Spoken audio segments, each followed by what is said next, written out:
Hi, Scott. How are Hello. you? Great. Thanks, Dionys. Thanks for the opportunity to come by and do a Fire Smart assessment with you.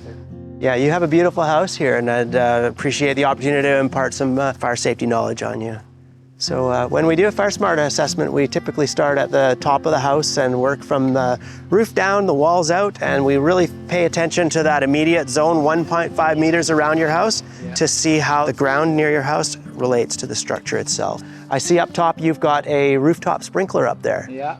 That's a great bit of preparedness that you do have up there, and in the event of a worst case wildfire, that could be activated by yourself or crews that were working in the area and wet down the surrounding and landscaping. So great that you have that up there. Let's take a walk in towards the house and see what we have in here. So right now at Dionys, we're looking at the 1.5 meters closest to your house is what we call the immediate zone, and it's called the immediate zone for a reason. It's where you should focus your first priorities, and I really like what you've done in this area. You've got deciduous species chosen as your plantings in this area and a non-combustible surface down below, so a lot of great Fire Smart choices that you've made here. As we move beyond the immediate zone here, Dionys, you have a cedar shrub that is obviously you put here for privacy and performs a really important function for privacy. You can see how you've maintained it annually, keeping the height low and the amount of combustibles there lower. You've also pruned the bottom, and I can tell that you rake and maintain that shrub annually.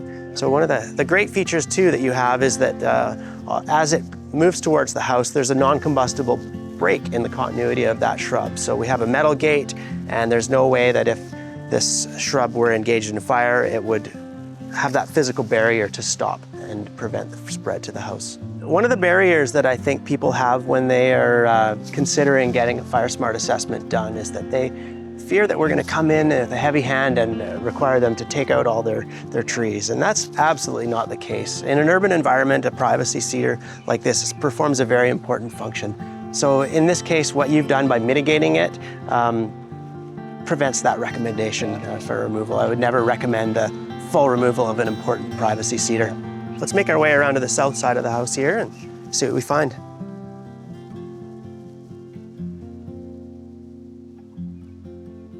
So yeah, here we have what I'd consider your first real Fire Smart weakness. You do have a low-growing pine. It's a conifer that's planted right adjacent to the house in that immediate zone. So this is one that Fire Smart would recommend for removal and substitute that for a deciduous species. One of the main issues with a dense conifer such as this pine close to the house is that it's nice and green on the outside, but no matter how much you irrigate it, there's last season's dead, dying needles underneath there and twigs. So it does maintain that combustible feature that's impossible to maintain with its current density. Another Fire Smart vulnerability on this side of your house that I can make some recommendations for would be this open underporch. I believe it's used as storage right now. Is that correct under there? Yeah. Fire Smart best practices would have that enclosed, and if you do need access to that for storage in and out, you might consider putting a closable door on there that really could exclude embers in the case that they're blowing on the wind in a wildfire.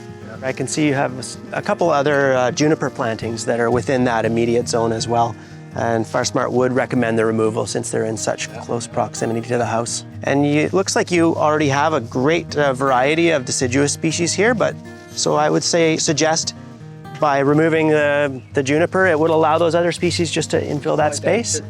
So here I can see some evidence of some great past work you've done. It looks like you had a conifer here that was growing right up against the house. So yeah, tell me what you did here.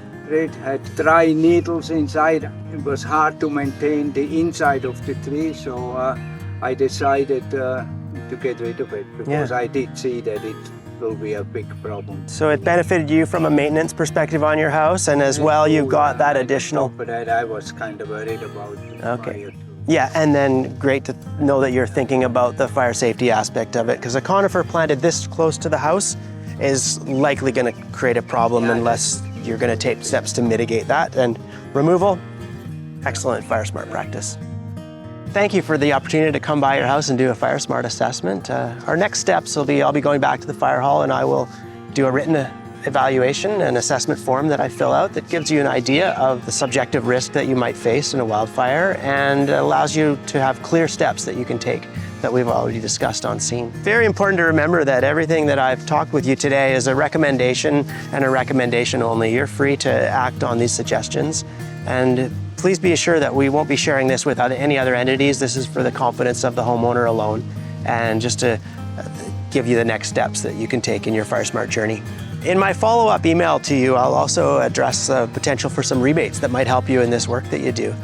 From year to year and jurisdiction to jurisdiction, there's rebates that can help the homeowner out, depending on which activities they choose to pursue in their FireSmart improvements. Yeah, if you're willing to reach out to your neighbors and let them know what you're doing on your own property, and by neighbors working alongside neighbors, we make the entire community safer. Thank you very much. Thank you.